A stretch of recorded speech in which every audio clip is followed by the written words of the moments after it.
अथ सत्सङ्गदीक्षा स्वामिनारायणः साक्षादक्षरपुरुषोत्तमः सर्वेभ्यः परमां शान्तिम् आनन्दं सुखमर्पयेत्। સ્વામિનારાયણ ભગવાન એટલે કે સાક્ષાત અક્ષર પુરુષોત્તમ મહારાજ સર્વને પરમ શાંતિ, આનંદ અને સુખ અર્પે. देहोऽयं साधनं मुक्तेर्न भोगमात्र साधनं दुर्लभो नश्वरश्चायं वारं वारं न लभ्यते। આ દેહ મુક્તિનું સાધન છે, કેવળ ભોગનું સાધન નથી. દુર્લભ અને નાશવંત એવો આ દેહ વારંવાર મળતો નથી. लौकिको व्यवहारस्तु देहनिर्वाह हेतुकः नैव स परमं लक्ष्यम् अस्य मनुष्यजन्मनः।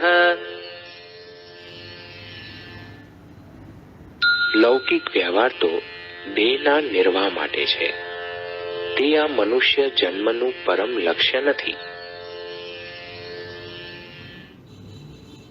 नाशाय सर्वदोषाणां ब्रह्मस्थितेरवाप्तये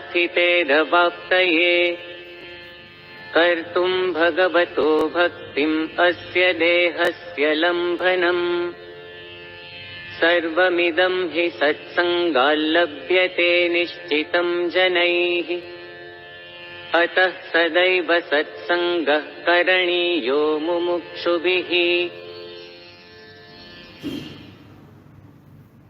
સર્વ દોષોને ટાળવા, બ્રહ્મ સ્થિતિને પામવા અને ભગવાનની ભક્તિ કરવા આ દેહ મળ્યો છે. આ બધું સત્સંગ કરવાથી અવશ્ય પ્રાપ્ત થાય છે. આથી મુમુક્ષુઓએ સદાય સત્સંગ કરવો. सत्सङ्गः स्थापितस्तस्माद् दिव्योऽयं परब्रह्मणा स्वामिनारायणेनेह साक्षादेवावतीर्य च। તેથી પરબ્રહ્મ સ્વામિનારાયણે આ લોકમાં સાક્ષાત અવતરીને આ દિવ્ય સત્સંગની સ્થાપના કરી. सत्सङ्गस्यास्य विज्ञानं मुमुक्षूणां भवेदिति शास्त्रं सत्सङ्गदीक्षेति शुभाशयाद्विरच्यते।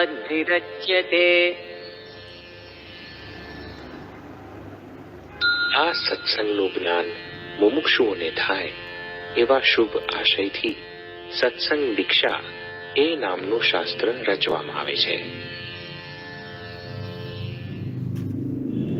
सत्यस्य स्वात्मनः सङ्गः सत्यस्य परमात्मनः सत्यस्य च गुरोः सङ्गः सच्छास्त्राणां तथैव च विज्ञातव्यमिदं सत्यं सत्सङ्गस्य हि लक्षणम् कुर्वन्नेवं विधं दिव्यं सत्सङ्गं स्यात् सुखी जनः।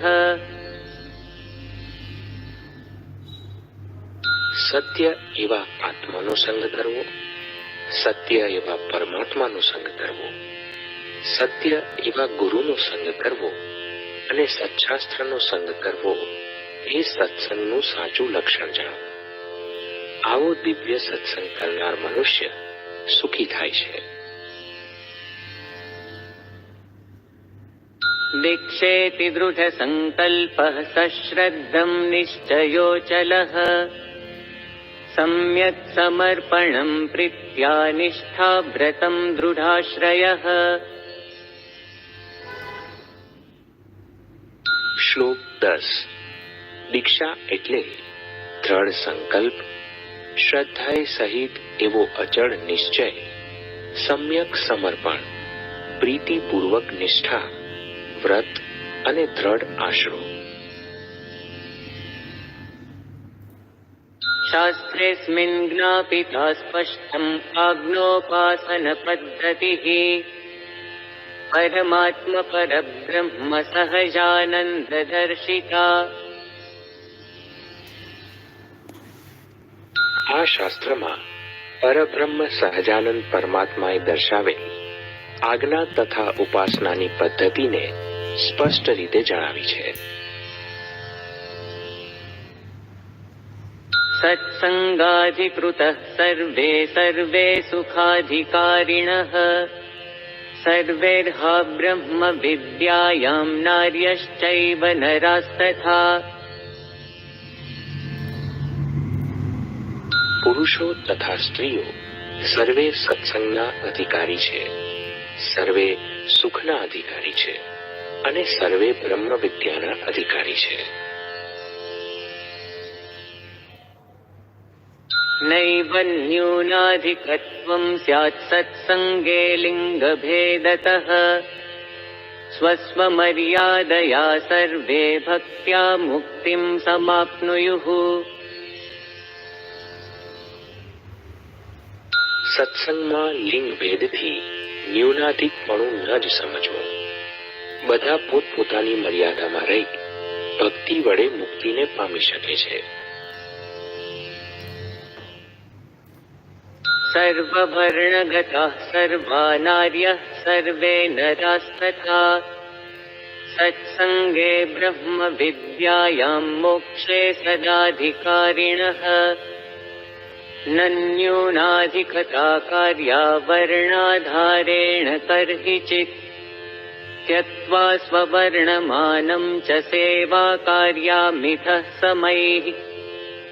જાત્યા નૈવ મહાન કોપી નૈવ ન્યૂનસ્તથા યતઃ જાત્યા ક્લેશો ન કર્તવ્યઃ સુખં સત્સંગમાચરેત.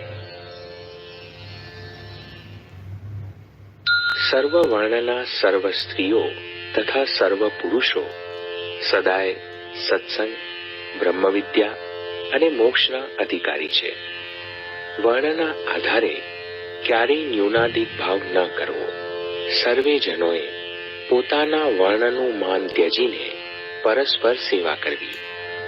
જાતિએ કરીને કોઈ મહાન નથી અને કોઈ ન્યૂન પણ નથી. તેથી નાત જાતને લઈને ક્લેશ ન કરવો ને સુખે સત્સંગ કરવો.